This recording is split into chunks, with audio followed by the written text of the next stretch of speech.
अवगत है कि नारायणी, जो कि आज हम जिसे गंडक के नाम से जानते हैं, इसकी बाईं तट पर बसा है वैशाली, जो कि भारतीय गणतंत्र की चाक की धूड़ी के नाम से हम सभी जानते हैं और पूरी दुनिया को लोकतंत्र की पाठशाला के रूप में यानी ज्ञान देने वाली वह धरती है। और यह लिच्छवी गणराज्य के रूप में पूरे विश्व में प्रसिद्ध, जिसे हम वज्रसंघ के रूप में भी जानते हैं। दर्शकों, जैसा कि आप सभी अवगत हैं कि आज का विषय आप बातों से समझ चुके होंगे, आज का विषय है प्रजातंत्र और बिहार। और अगर प्रजातंत्र की बात चली है तो बिल्कुल प्रजातंत्र जनता के द्वारा, जनता के लिए और जनता के द्वारा चुनी गई सरकार को प्रजातांत्रिक सरकार कहते हैं, जो हम सभी के लिए लोक कल्याणकारी कार्यक्रमों को संचालित करती है। इस हेतु हम सरकार को चुनते हैं। और मैंने पहले आपको बता दिया कि बिहार, जो कि वैशाली गणतंत्र रहा है, लिच्छवी गणतंत्र रहा है, पूरे देश और दुनिया की चाक की धूड़ी यानी गणतांत्रिक लोक व्यवस्था की पाठशाला कही जाती है। तो आइए आज हम अपने पैनलिस्ट से आपको रूबरू कराते हैं, तारुफ कराते हैं। मेरी दाईं ओर है प्रसिद्ध सामाजिक कार्यकर्ता, जिन्हें राष्ट्रीय पुरस्कारों से भी नवाजा जा चुका है, प्रभात कुमार जी। बहुत बहुत स्वागत है प्रभात जी आपका हमारे कार्यक्रम में। आगे हमारे साथ बैठे हैं प्रसिद्ध शिक्षाविद डॉक्टर निधि सिंह। मैडम, आपका भी बहुत बहुत स्वागत है हमारे कार्यक्रम में। और हमारे साथ प्रसिद्ध कानूनविद श्री पुरुषोत्तम कुमार जी, बहुत बहुत स्वागत है आपका सर हमारे कार्यक्रम में। तो दर्शकों, इसके पहले कि हम कार्यक्रम को आगे बढ़ाएं और हम सभी के विचारों को रूबरू हो, आइए हम देखते हैं माननीय प्रधानमंत्री जी के विचार।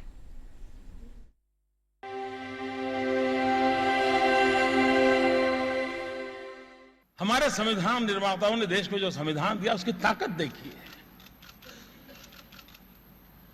कि एक गरीब परिवार का व्यक्ति आज यहां खड़ा हो पाता है।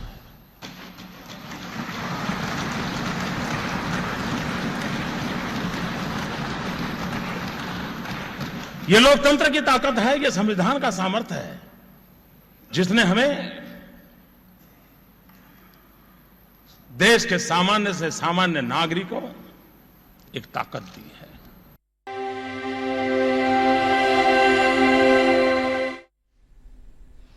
लोकतंत्र की ताकत सबसे बड़ी ताकत है। समाज के अंतिम पायदान पर खड़ा व्यक्ति भी लोकतांत्रिक व्यवस्था से जुड़ा है और निश्चित तौर पर सरकार का कार्य होता है कि जो कार्यक्रम बनाए जा रहे, योजना बनाई जा रही है, उसे आम आवाम तक पहुंच सुनिश्चित की जाए। तो इसके पहले कि हम इन विषयों पर बातचीत करें, मैं सबसे पहला सवाल प्रभात जी से लेना चाहूंगी, क्योंकि आप सामाजिक कार्यकर्ता के रूप में प्रसिद्ध है। सबसे पहला जो मेरा सवाल है, वैशाली और बिहार, इसे आप कैसे देखते हैं? देखिए, जब बात लोकतंत्र की हो और वहाँ बात बिहार की ना हो और बात वैशाली की ना हो, तो ये तो बिल्कुल ही संभव नहीं है। वैशाली जो बिहार में है, लोकतंत्र की जननी रही है। कहते हैं कि महाभारत काल में कभी राजा विशाल हुआ करते थे, जिन्होंने वैशाली गणराज्य की स्थापना की थी। और उस वैशाली में उस समय में, महाभारत काल के समय में, जो राजा का चुनाव होता था या मंत्रिपरिषद का चुनाव होता था, यहाँ तक कि नगर सेवक का चुनाव होता था, ये सारे चुनाव जनतांत्रिक प्रक्रियाओं के तहत होते थे, लोकतांत्रिक प्रक्रियाओं के तहत होते थे। ये सारे चुनाव वहाँ लोग मतदान करके तब जो जिनके साथ भी बहुमत होता था उनको चुनते थे। उससे पहले भी अगर हम जाएं, बात रामायण काल की हो या महाभारत में उससे भी पूर्व काल की बात करें, तो मंत्रिपरिषद का जब भी गठन हुआ, हालांकि उस समय में राजतंत्र की व्यवस्था थी, लेकिन जब भी मंत्रिपरिषद का कोई निर्णय होता था तो वह बहुमत से ही लिया जाता था। यहाँ तक कि छोटे छोटे कस्बों में, गांवों में हम यह देखते आए हैं कि जब छोटी सी पंचायत भी होती है तो वहाँ 5 लोग होते हैं पंच के रूप में, और वहाँ बहुमत की बात होती है। 5 में अगर 3 लोग जिस भी फैसले को करते हैं तो उस फैसले को सर्वमान्य कर लिया जाता है। और इस तरह से ये लोकतंत्र की उत्पत्ति हुई है। और यह वैशाली से चलते हुए, बिहार से चलते हुए आज दुनिया के अधिकांश देशों में, बल्कि सैकड़ों देशों में यह लोकतंत्र पूरे दुनिया में छा गया है। और बहुत अच्छी बात आप बता रहे हैं कि पूरी दुनिया में लोकतंत्र छा गया है और ईसा से 725 वर्ष पुराना हमारा वैशाली का अपना व्यापक इतिहास रहा है। और कितनी बड़ी बात है कि उस जमाने में बहुत दूर की सोच कि अपने मत का अधिकार, यानी हम चुनेंगे सरकार को। मैडम हमारे बीच शिक्षाविद के रूप में डॉक्टर निधि जी हैं, आप इसे किस रूप में देखती हैं? अब मैं थोड़ा और पीछे जाना चाहूँगी, और हम लोग बिहार की बात कर रहे हैं तो राजा जनक और मिथिला से सभी लोग परिचित हैं। तो हम सभी को पता है कि ऋषि उद्दालक हों या अष्टावक्र जी हों, जिन्होंने अष्टावक्र गीता के नाम से जो राजा जनक और अष्टावक्र जी का जो कॉन्वर्सेशन है वो है उसमें, और गार्गी वाचक नवी भी उन्हीं की सभा में थी। तो ये जो डिस्कोर्स की जो एक कल्चर था कि हम शास्त्रार्थ कर रहे हैं, हम डिस्कस कर रहे हैं और हम दूसरे के का जो मत है, जो डिसएग्रीमेंट है, उस विविधता को भी हम शामिल कर रहे हैं। और अष्टावक्र जी जो कि फिजिकल डिसेबिलिटी के एपिटोम माने जाते हैं, तो ये जो समावेशी समुदाय की जो कल्पना है वो बहुत पहले जाती है। तो भारतीय संस्कृति जो है और सभ्यता जो है, इसमें हमेशा से ये जो स्पेस है वो रहा है। हम लोग अगर अपने रिलीजन की बात करें, कल्चर की बात करें, तो हम लोग देखते हैं कि सगुण निर्गुण, आप ईश्वर को माने ना माने, अनीश्वरवादी हों, आप मूर्ति पूजक हों, आप मूर्ति पूजा ना करें, और भी बहुत तरीके की विविधताएं इसमें मिलती हैं। तो विविधताओं के संगम के रूप में मैं डेमोक्रेसी को देखती हूँ। तो मेजोरिटेरियनिज्म से आगे या टोटलिटेरियनिज्म से आगे अगर हम लोग जाके इसको देखें, तो अगर कोई इन्फॉर्म्ड वॉइस है कि ऐसा नहीं कि 10 लोग खड़े होकर कह रहे हैं कि शराब पीना अच्छी बात है तो हमने मान लिया, ये उसके आगे जाके चेतना के स्तर पे जहाँ पे अष्टावक्र बात कर रहे हैं और जहाँ पे हमारी जो इंडियन कॉन्शियसनेस बात करी, इंडियन नॉलेज सिस्टम और ट्रेडिशन बात कर रहे हैं, तो उस लेवल पे मैं डेमोक्रेसी को सेलिब्रेट करती हूँ। बहुत अच्छी बात कही कि आवश्यकता है कि आप जो भी चुनते हैं वो सही चुने। आप जो भी मत का प्रयोग करते हैं, दिशा सही होनी चाहिए और चुनाव बिल्कुल सही होना चाहिए। हम गलत चीज़ों को प्रमोट ना करें। कभी कभी ऐसी स्थितियां भी आती है कि बहुत सी गलत चीज़ें होती है, उसमें एक सही चीज़ चुनना होता है। तो ऐसी स्थिति अक्सर सबके जीवन में भी आती है। और आपने समावेशी शब्द का भी प्रयोग किया। निश्चित ही तौर पर यह समावेशी शब्द का आज के दौर में अगर बात की जाए तो समावेशी विकास की बात चल रही है। और हमारे बीच पुरुषोत्तम जी हैं जो कि कानूनविद भी हैं, और समावेशी विकास की बात चली है। निश्चित तौर पर आपको प्रतिदिन ऐसे कई केसेस से रूबरू होना पड़ता होगा। तो सर आप कुछ अपने मंतव्य रखें। वक्त के साथ हम सभी को बदलना चाहिए भी, और अगर वो बदलाव अच्छी चीज़ों के लिए है तो एकदम हम सबका स्वागत होना चाहिए। जैसा सर और मैम ने बताया कि किस तरह से लोकतंत्र का जो हमारे बीच में, हमारे इस राज्य में या हमारे देश में उत्पत्ति हुई, और किस तरह से हम लोग आगे भी बढ़ते जा रहे हैं, और अभी कई सारे देशों में जो लोकतंत्र है उसका स्थापना हुआ। तो अगर हम इस परिप्रेक्ष्य में बात करें कि अगर हम बिहार की बात करें, और हमारे यहाँ भी कानून भी समय के साथ बदल रहा है, और अगर लोकतंत्र की बात करें, जो पहले हम लोग जिस तरह से वोट करते थे, अब उसका या उसके ऊपर कानून भी है जो रिप्रेजेंटेशन ऑफ पीपल्स एक्ट के रूप में जाना जाता है, और कि जो अलग अलग पार्टियां हैं जब आती हैं, फाइल करती हैं अपने एफिडेविट्स और सारी चीज़ें लेके आती हैं, तो जो हम लोग वोटर हैं, जो वोट दे रहे हैं, उनके भी कुछ जो राइट्स हैं उनके बारे में भी हम लोग बातचीत करते रहें, और उनका भी जो अधिकार है उसके ऊपर भी समय के साथ जो है हम लोग उस पर काफ़ी ज़्यादा डेवलपमेंट और विकास के बारे में बात है, और लोगों को जो जागरूक करने का उसके ऊपर इलेक्शन कमीशन जैसे आया, वो भी समय समय पे लोगों को जागरूक और अपने अधिकारों के ऊपर बातचीत करने के लिए हर समय अग्रसर करते रहें। तो मेरा ये मानना है कि अब अगर हम लोग लोकतंत्र की बात करें या किसी भी तरह की जब हम लोग बात करें, तो विकास और उसके ऊपर हर समय बातचीत होनी चाहिए, और हम लोग अग्रसर होकर बातचीत करें, ना कि पीछे या पूर्व में कभी कोई हमसे या किसी से गलतियाँ हुई हैं तो उसके ऊपर ध्यान देने की आवश्यकता, ऐसा नहीं होना चाहिए। बिल्कुल, आपका सीधा कहना है कि आज जो दौर बदल रहा है और पीछे की जो बातें हैं उसको हम नज़रअंदाज करें, और जो अच्छी चीज़ें उसको हम एक्सेप्ट करते हुए आगे बढ़ें। निश्चित तौर पर आपने बहुत अच्छी बात कही कि बदलते दौर के साथ कहीं ना कहीं हमें आवश्यकता है कि एक बार हम खुद भी विचार जरूर रखें कि कैसे समावेशी विकास संभव हो पाए। और देखिए हमारा जो देश है वो विकासशील से विकसित हो रहा है, और बिहार भी जो है लगातार अब विकासशील की बात नहीं करता बल्कि विकसित राज्य की बात कर रहा है। और हमारा जो अपना राज्य, अगर हम बिहार के परिप्रेक्ष्य में बात करें, तो युवाओं की शक्ति वाला राज्य है, और युवा शक्ति के रूप में पूरे देश और दुनिया में खासा पहचान रखता है।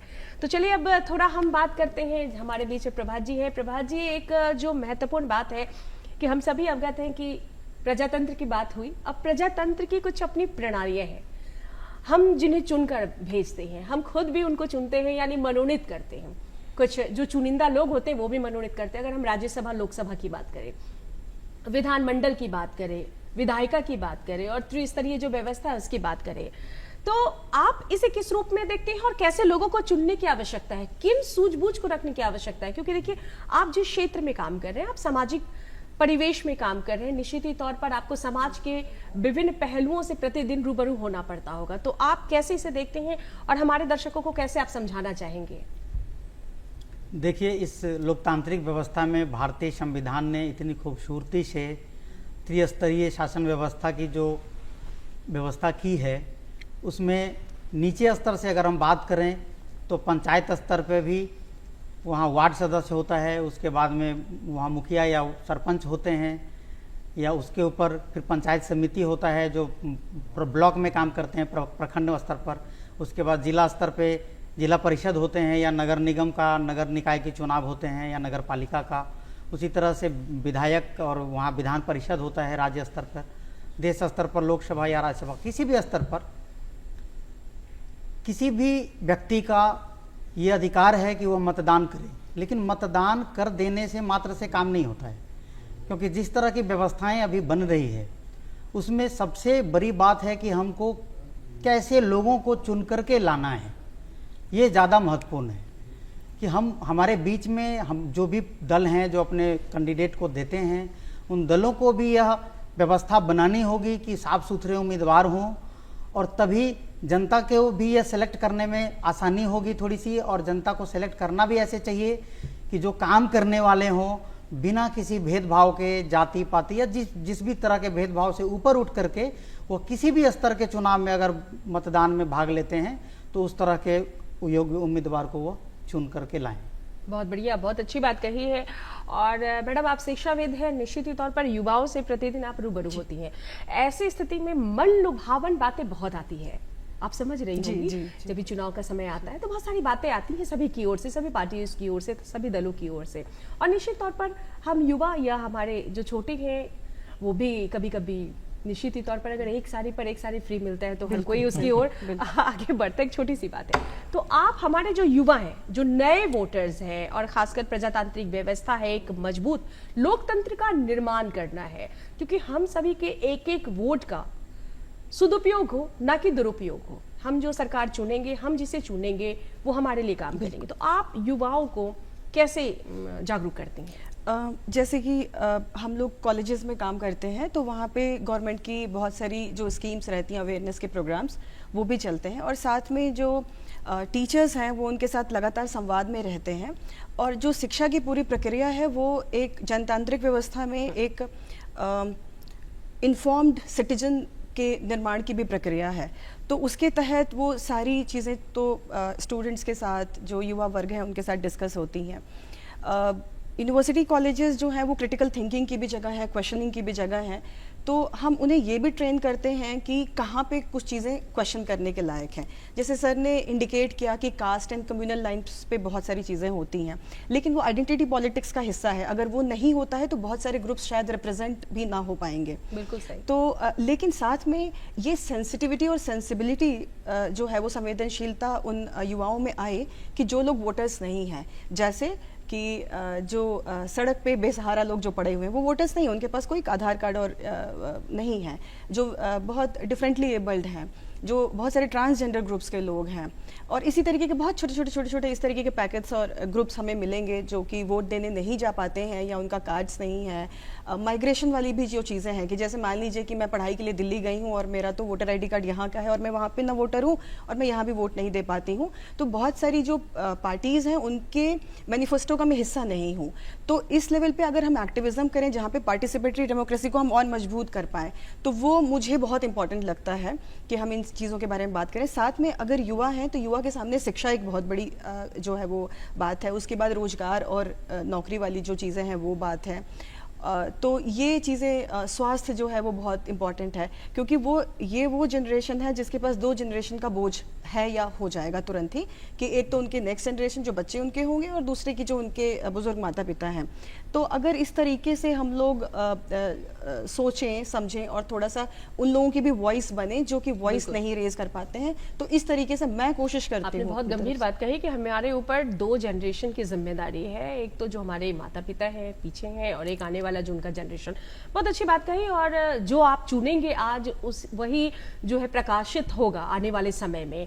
सर, एक जो इम्पॉर्टेंट क्वेश्चन है, जब हम वोट की बात करते हैं लगातार, ऐसी स्थिति में सबसे पहले जो हमारे कैंडिडेट्स होते हैं, कैसे कैंडिडेट्स होने चाहिए? एक महत्वपूर्ण सवाल है, क्योंकि अगर कैंडिडेट अच्छे होंगे, पढ़े लिखे होंगे, बहुत सारी बातें होती हैं, एक्सपोजर उनका हाई होगा, तो निश्चित तौर पर वो अच्छा हम सभी के लिए यानी जन सरोकारी कार्यक्रमों को वो लागू कर सकते हैं। जैसा कि हम लोग इस बार लोकतंत्र के बारे में बात कर रहे हैं, तो एक मेरा अपना व्यक्तिगत मत है, ज़रूरी नहीं कि जो लोग पढ़े लिखे हों वो एक अच्छे नेता के रूप में भी आए। तो जो लोग हैं, अगर हम पटना की बात करें या किसी भी क्षेत्र की, बिहार की हम बात करें, जो वहाँ से जुड़े हुए हैं, जो वहाँ उनकी समस्याओं को समझ सके, और अगर जो जाति समीकरण के ऊपर हम लोग आज जो लोकतंत्र चलते आ रहा है और उसी हिसाब से बिहार में नहीं और भी जगहों पे इस तरह से वोटिंग हो रही है, जो मेरा मानना है बहुत गलत है। दूसरी बात कि अगर आप जब वोटिंग करने आ रहे हैं तो समझिए कि जो इलेक्शन मैनिफेस्टो के बारे में बात मैम भी कर रही थी, आपको वो क्या दे रहे हैं, क्या वो सही चीज़ें उसमें लिख रहे हैं कि नहीं लिख रहे हैं। अगर मान लीजिए कोई ऐसा इलाका है जहाँ पानी की समस्या है, तो क्या आपके उस वक्त जब उन्होंने वोटिंग आपने किया पिछली बार, क्या उसकी समस्या खत्म हुई कि नहीं खत्म हुई। दूसरी बात जो स्वास्थ्य की बात है, अभी हम लोग सभी जो कोरोना जैसे एक ऐसे पैंडेमिक से निकले और हम सभी ने देखा क्या त्रासदी रही, ना पूरे हिंदुस्तान की बट इस राज्य की भी, क्या हम लोग अब उस तरह से या उस लेवल के कोई जो पैंडेमिक होगा हम लोग कितनी तैयार हैं, इसको भी देखने का या अवलोकन करने का जो है हमको जिम्मेदारी हम सभी के ऊपर है। और हम जो भी हम इसमें वोटिंग में आ रहे हैं, तो जो विकास तो एक है, सब लोग कह रहे हैं विकास करेंगे क्या, बट वो विकास हमारे जो ग्राउंड लेवल पे वो हो पा रहा है कि नहीं हो पा रहा है, इसका अवलोकन, इसका निर्णय जो वहाँ के लोग हैं वही कर पाएंगे, ना हम कर पाएंगे। और सिर्फ पढ़े लिखे हों और बहुत ही समझदार लोग हैं वो अच्छा नेतृत्व करेंगे, ये मेरा मानना है कि वो शायद बहुत हद तक सही नहीं होगा, क्योंकि वो जुड़ नहीं पाएंगे। क्योंकि वो हो सकता है बचपन से वो एक ऐसे जगह से रह के आ रहे हैं, उनको सारे जो सुख सुविधा है उनको पता है, सिर्फ वो आ रहे हैं कहने के लिए कि हम आपके लिए लड़ेंगे, बस सिर्फ कह देने से लड़ेंगे वो नहीं संभव है।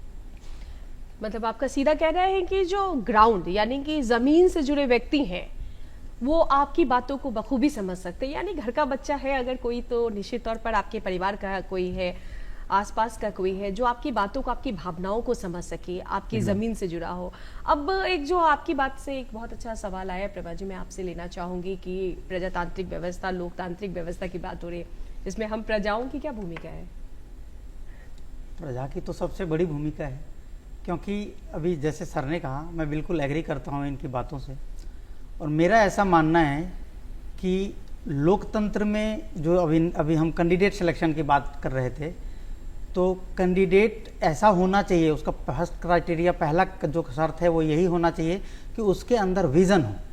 अगर उसके अंदर दृष्टिकोण नहीं है, बहुत सारे नेता हमारे बीच में ऐसे हैं जिनको कुछ पता ही नहीं है कि उनको करना क्या है। तो ये क्लियर होना चाहिए कि नेता जो भी आ रहे हैं हमारे बीच में उनको क्या करना है, मतलब क्षेत्र के लिए, जनता के लिए, विकास के लिए। दूसरी बात कि प्रजा का तो इतना रोल है कि हम लोग हमेशा अधिकार और सिर्फ अधिकार की बात करते हैं। जहाँ कर्तव्य की बात होती है तो वहाँ कहीं ना कहीं हमारे कदम पीछे होते हैं, या तो हम परिवार पे चले जाते हैं, या फिर हम जाति पे चले जाते हैं, या फिर हम समुदाय पे चले जाते हैं, या फिर हम कई बार रुपए पैसे के पीछे भी चले जाते हैं। तो निश्चित रूप से हमारी जो भागीदारी है वो बहुत ही महत्वपूर्ण है, क्योंकि वहाँ पर हमको सोच विचार करके करना है, सारी भावनाओं से ऊपर उठकर। यहाँ तक कि अगर कोई किसी दल से जुड़ा है और उसके दल ने अगर एक अच्छा उम्मीदवार नहीं दिया है, तो वहाँ दलगत भावना से ऊपर उठ करके भी उसको वैसे उम्मीदवार को चुनना चाहिए। ये प्रजा का दायित्व है, यह जनता का दायित्व है जो क्षेत्र के विकास के लिए काम कर सकता है। बहुत अच्छी बात। और पुरुषोत्तम जी ने भी एक बहुत अच्छी बात कही कि जब पिछली बार का जो मैनिफेस्टो था उसमें कितना काम जो चुनकर आए व्यक्ति हैं वो कर पाए हैं, ये बहुत जरूरी है। इसका लेखा जोखा शायद हम नहीं ले पाते हैं, और यही कारण है कि फिर हम विकास की बात करते हैं। अगर विकास से थोड़ा हम उठे तो विकसित की बात करेंगे और आगे बात करेंगे। और कोविड की भी, आपने कोविड-19 की भी बात की निश्चित तौर पर। और इस दौरान देखिए चुनावी प्रक्रियाओं में भी बहुत सारे बदलाव किए गए हैं, और नोटा का भी यूज है। एकदम, मैं उसी पाने वाला था। नोटा का भी यूज है। मैं तो ये कहूंगी सर कि नोटा का यूज पर एक बात मुझे याद है, मैं बहुत सारे स्टूडेंट से जब मिली तो मैंने पूछा आपने किन्हें वोट किया, तो बोला मैम नहीं बताऊंगा, लेकिन नोटा वाले सबसे पहले उन्होंने बताया कि नोटा का यूज किया। तो क्या नोटा का यूज करना सही है? ये तो कोई भी मत ही नहीं है। नहीं तो अगर इससे एक संदेश जाएगा कि आपने जो दल हैं उन्होंने अपने उम्मीदवारों को वहाँ खड़ा किया, तो इससे एक संदेश ये जाए कि वो जो उनके जो उम्मीदवार थे वो उपयुक्त नहीं थे, इसीलिए उन्होंने इस तरह के नोटा का उन्होंने बटन दबाया। और मुझे लगता है इससे उनको भी सीख लेनी चाहिए कि जो अच्छे जो उम्मीदवार हों उस इलाके में उनको खड़ा करें और हम लोग एक अच्छे उम्मीदवार को वहाँ से चुन के ला सकें। क्योंकि ये सिर्फ जो हम लोग बात करते हैं निर्णय लेने की या सोचने की, सिर्फ ये हमारे ऊपर ही नहीं है, प्रजा के ऊपर, ये यहाँ लोग हैं उनके जनता के ऊपर नहीं है, ये उस पार्टी जो लोग आने वाले समय में सोच रहे हैं कि हम सरकार चलाएं, उनके ऊपर भी जिम्मेदारी है कि वो अच्छे लोगों को लेकर, ना कि ऐसे लोग जिनका आपराधिक इतिहास है, ऐसे लोग जो समाज में अलग अलग तरह से लोगों को कहीं ना कहीं परेशान कर रहे हैं। और आज जो वोट हो रहा है, जब इलेक्शन आ रहा है, उस वक्त वो आ रहे हैं और अपने आप को उम्मीदवार के रूप में खड़ा देख रहे हैं और उनको प्रोत्साहन मिल रहा है। ऐसे लोगों को अगर प्रोत्साहन मिलते रहेगा तो हम लोग जो स्वच्छ एक लोकतंत्र की बात कर रहे हैं वो कभी नहीं है हम लोग उसको अचीव कर पाएंगे। इसके ऊपर सोचने का बहुत ही महत्वपूर्ण और बहुत ही सीरियस रूप में देखने का जरूरत है। और बिल्कुल पार्टी को भी दलगत नीति से ऊपर उठकर इन विषयों पर विचार करने की आवश्यकता है कि परिवारवाद को ना बल्कि व्यक्तिवाद को, विकासवाद को या विकसितवाद को। और एक मेरे लिए मतलब एक हमेशा मैं ये सोचता हूँ कि यहाँ मतलब एक प्रथा हो गई है कि वो पुराने चॉकलेट पर नया रैपर चढ़ा करके जो परोसा जाता है ना उम्मीदवार के रूप में, तो ये व्यवस्था निश्चित रूप से बदलनी भी चाहिए, पार्टियों की ओर से भी और जनता को भी इस पर बहुत कहते हैं कि अपने यहाँ वो लठ लेके खड़ा होना। तो जनता को इस पर बहुत गंभीरता से विचार करना है कि हमको ये जो नया रैपर वाला कैंडिडेट है जो पिछले 15 साल से 20 साल से इसको ढो रहे हैं और इसने कुछ किया नहीं है, तो निश्चित रूप से वो जो मतदान का अधिकार है उसका समुचित उपयोग होना चाहिए। आपने बहुत बड़ी बात कही है। एक और महत्वपूर्ण बात है, अगर हम लोग देखें पूरे हिंदुस्तान में अलग अलग जगहों पे जब इलेक्शन होता है तो एक फ्रीबीज जो एक वर्ड टर्मिनोलॉजी आया है, आप देखेंगे जब भी आता है तो वो लोग उस वक्त कुछ ना कुछ फ्री कर दे रहे हैं। ठीक है, अच्छी बात है, बट हम जनता को भी ये सोचना है कि वो कहाँ से वो देंगे। अगर आप इलेक्ट्रिसिटी फ्री कर रहे हैं, आप बोल रहे हैं कि हम आपको किसी पर्टिकुलर योजना में महिलाओं को कुछ पैसा दिया जाएगा, ठीक है आप दे रहे हैं, बट क्या वो जो राज्य है वो उतना रेवेन्यू जनरेट कर पा रही है, ये आप मांगिए। अगर आप अभी जो आपने बात कही वो बहुत बड़ी बात है और मैंने इसके पहले ही मन लुभावन योजनाओं की बात की थी जी, आपसे भी ये बात मैंने पूछा कि मन लुभावन योजनाओं के विषय में आप क्या कहेंगी और यूथ को आप कैसे समझाएंगे, क्योंकि जो भी राज्य में चुनाव होते हैं देश में, निश्चित तौर पर जो राजस्व का खर्च होता है कहीं ना कहीं जो टैक्स पेबल पर्सन होते हैं उनके ही पॉकेट से जाता है। तो मैडम आपके क्या विचार है इस पर? मन लुभावन नारे और मतलब जो सामान और फ्रीबीज की जो पॉलिटिक्स है वो बहुत पुराना ट्रेंड है इंडियन पॉलिटिक्स का, और अभी रीसेंट टाइम्स में अगर हम लोग देखेंगे तो ये बहुत मेजर शिफ्ट इसको माना जा रहा है। स्टडीज़ अगर हम लोग देखें, थोड़ा रिसर्चेस की बात करें तो वो ये कह रही हैं कि जहाँ पे भी फ्रीबीज ज़्यादा बांटे गए हैं वहाँ पे जो है वो एक तो डेमोक्रेसी में एक मेजॉरिटेरियन शिफ्ट आया है, दूसरा डिक्टेटरशिप की टेंडेंसीज आई है, और तीसरा कि जो इकोनॉमिक रिफॉर्म्स हैं या इकोनॉमिक जो डिसीजंस हैं वो सरकार बहुत स्ट्रॉन्ग डिसीजंस नहीं ले पाई है। जैसे अगर हम लोग एक बात करते हैं, पढ़ाते हैं बच्चों को तो बात करते हैं कि अगर डेमोक्रेसी है, सिविल सोसाइटी और मार्केट है, तीन चीज़ें इकोनॉमिक डेवलपमेंट के लिए ज़रूरी हैं। इसमें से अगर एक भी पिलर कमज़ोर होता है तो अगर सिविल सोसाइटी लालच के पीछे जा रही है कि हमारा 2 किलो चावल और 3 किलो चीनी जो है वो कहाँ से आ रहा है, तो अगर इसको थोड़ा ट्रेस करेंगे इकोनॉमिकली तो हम लोग पाएंगे कि इसका बहुत बर्डन पड़ता है और सरकार को बहुत सारी चीज़ें तुरमड़ोड़ करनी पड़ती हैं, शिक्षा से स्वास्थ्य से कट करना पड़ता है, क्योंकि एडवर्टीजमेंट पे सरकार खर्च कम नहीं करेगी। तो ये पूरा जो हाइपर साइकोलॉजाइजेशन है कि हम लोग पूरे इलेक्शन कैंपेन को और सारे प्रोसेस को हमने साइकोलॉजाइज कर दिया है। मतलब हम ये देख रहे हैं कि वोटर की साइकोलॉजी क्या है, कैंपेन कैसे डिजाइन करें, पूरी पॉलिटिकल साइकोलॉजी। जैसे अमेरिका का इलेक्शन हमने ओबामा का देखा, उसके पहले बुश का देखा, बिल्कुल वही शिफ्ट और वही डिक्टेटोरियल टेंडेंसीज जो है वो इंडियन जो है वो डेमोक्रेसी में देखने को मिल रही है। आई होप कि everybody gets aware of this. You are absolutely right ma'am. अब प्रभात जी ने कुछ बहुत अच्छी विचार वाले अपनी कविता और संदेश हमारे दर्शकों के लिए लिखा है, तो मैं आपकी कविता चाहूंगी संदेश के लिए। देखिए, बात बिहार की हो रही है, लोकतंत्र की और बिहार की। तो बिहार वैसे भी जब जब लोकतंत्र पे कुठाराघात हुआ है तो बिहार के जन समूह ने जन आंदोलन के रूप में यहाँ से बहुत बुलंद आवाज़ के साथ में उस कुठाराघात को कुचलने का काम किया है। और अभी आते आते मैंने इस कविता की रचना की है।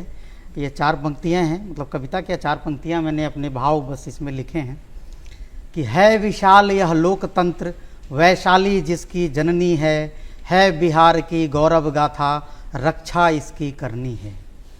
जनता को अधिकार मिले हैं, दुरुपयोग कभी मत करना इसकी, प्रतिनिधि हम चुने ऐसा, भला कर सके जो सबकी। धन बल पर जनमत हावी हो, ऐसा प्रयोग हम कर डालें, अफसोस न हो आगे हमको, ऐसे प्रतिनिधियों को चुन डालें। सिर्फ मतदान हमारा अधिकार नहीं, कुछ कर्तव्य भी निभाना है, यह संकल्प यथाशीघ्र लें, विकसित तंत्र बनाना है, विकसित तंत्र बनाना है। बहुत ही सुखद संदेश प्रभात कुमार जी आपके माध्यम से। और दर्शक ये मात्र संदेश के रूप में नहीं, इसे आत्मसात करके जो है अपना वोट का इस्तेमाल करेंगे। मैडम, आप शिक्षाविद के रूप में जानी जाती हैं निधि जी, तो आप हमारे जो यूथ है, स्पेशली यूथ, उन्हें क्या संदेश देंगी? मुझे लगता है कि सबसे पहले तो वोट देने जाएं वो, क्योंकि वोट देने नहीं जाते हैं, भले ही आप सेल्फी खिंचाएं वहाँ पे जाके, लेकिन वोट देने जाएं और इन्फॉर्मेशन लेके जाएं, क्वेश्चंस पूछें, डिबेट करें, डिस्कस करें, तो ये बहुत इंपॉर्टेंट होगा। और फ्रीबीज पे जो हम लोग जा रहे हैं वो ये देखना होगा कि क्या हमारी हालत इतनी दयनीय हो गई कि हम मतलब 1 लीटर तेल या 2 किलो चीनी के लिए अपना वोट बेच दे रहे हैं, तो ये बहुत ही हेल्पलेस वाली स्थिति है और शर्मिंदगी की बात है। तो वोट देने जाएं, इन्फॉर्मेशन लेके जाएं। Thank you so much. मैं 30 सेकंड आपसे संदेश लेना चाहूंगी। मेरा मानना है कि लोगों को समझदार होना चाहिए और जब कभी भी वोट, जैसा मैम ने बताया, वोट देने ज़रूर जाएं। और जब आप वोट देने जा रहे हैं तो अपने वोट का प्रयोग बहुत समझदारी से करें, क्योंकि ये बहुत ही महत्वपूर्ण है। और वोट का प्रयोग आप बहुत ही समझदारी से करें। वोट मात्र एक आपका अधिकार नहीं, बल्कि आने वाले समय के लिए आपका एक एक मत विकास की नई गाथा गढ़ेगी। राम राज्य की जो परिकल्पना गांधी जी ने की थी, वो गांधी का देश तभी बन पाएगा जब हम अपने मताधिकार का प्रयोग सही तरीके से करेंगे। और लोकतांत्रिक गणराज्य के रूप में पूरा का पूरा हमारा वैशाली गणतंत्र जाना जाता है और पूरा विश्व इसे अपनाया है। तो इसकी रक्षा और सुरक्षा करना भी हम सभी की जिम्मेदारी है। तो आप देखते रहे सरोकार, और अगले अंक में हम फिर एक नए मुद्दे के साथ आपकी सेवा में हाजिर होंगे। तब तक हमें और हमारी पूरी टीम को इजाजत दे, और हमारे साथ सभी पैनलिस्ट का बहुत बहुत धन्यवाद, और आप दर्शकों का भी बहुत बहुत धन्यवाद।